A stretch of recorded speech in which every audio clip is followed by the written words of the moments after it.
Hello friends, how are you? I am Kausar Rahman Kafi, advocate, Bangladesh Supreme Court. গত ভিডিওতে online জুয়া সংক্রান্ত বিষয়টি আলোচনা করেছিলাম। টুডে সাইবার স্পেসে জুয়া খেলার অপরাধ এবং শাস্তি সংক্রান্ত বিষয়টি শেয়ার করতে চাচ্ছি। ইন্টারিম গভর্নমেন্টের সময় একটা আইন হয়েছিল সাইবার সুরক্ষা অধ্যাদেশ 2025। পরবর্তীতে সেটাকে রূপান্তর করে সাইবার সুরক্ষা আইন 2026 হিসেবে করা হয়েছে।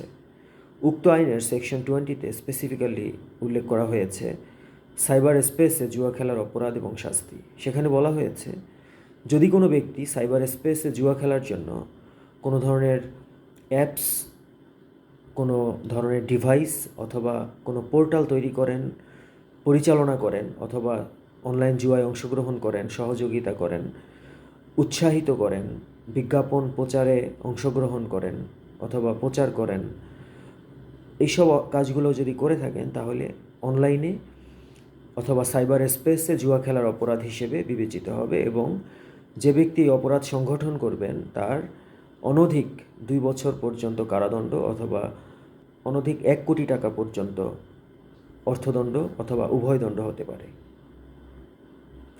তো আমাদের দেশে যেহেতু একটা স্পেসিফিক আইন হয়ে গিয়েছে, সেক্ষেত্রে ল এনফোর্সার এজেন্সিস অথবা যারা স্পেশাল ব্রাঞ্চেস আছেন, যারা এইসব বিষয়গুলো নিয়ন্ত্রণ করেন, তারা এই বিষয়গুলো নিয়ন্ত্রণ করছেন কি না,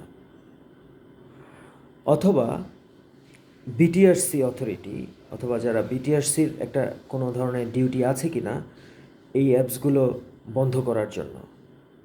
আপনারা যদি প্লে স্টোরে ঢুকেন এবং অনলাইন গ্যাম্বলিং লিখে সার্চ করেন তাহলে শত শত অ্যাপস চলে আসবে, অথবা ফেসবুকে, ইউটিউবে ভিডিওর মধ্যে অনেক ধরনের অ্যাপ্লিকেশন চলে আসে, অ্যাড চলে আসে।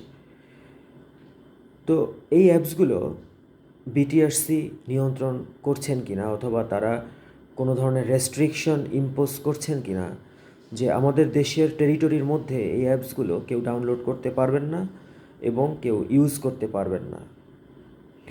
যদি আইন করা হয় এবং পাশাপাশি যদি বিটিআরসি এ ধরনের রোল প্লে করে অথবা নেগলিজেন্স করে, সেক্ষেত্রে অনলাইন গ্যাম্বলিং অথবা অনলাইন প্ল্যাটফর্মে গ্যাম্বলিং এটা কোনোভাবেই বন্ধ করা সম্ভব নয়।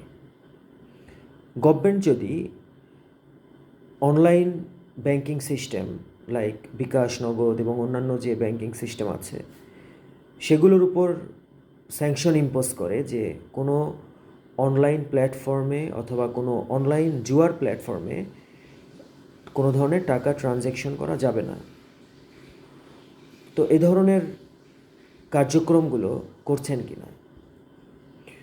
তো আমার মনে হয় গভর্নমেন্ট যদি চায় তাহলে কারো পক্ষেই অনলাইন জুয়ায় অংশগ্রহণ করা সম্ভব নয়।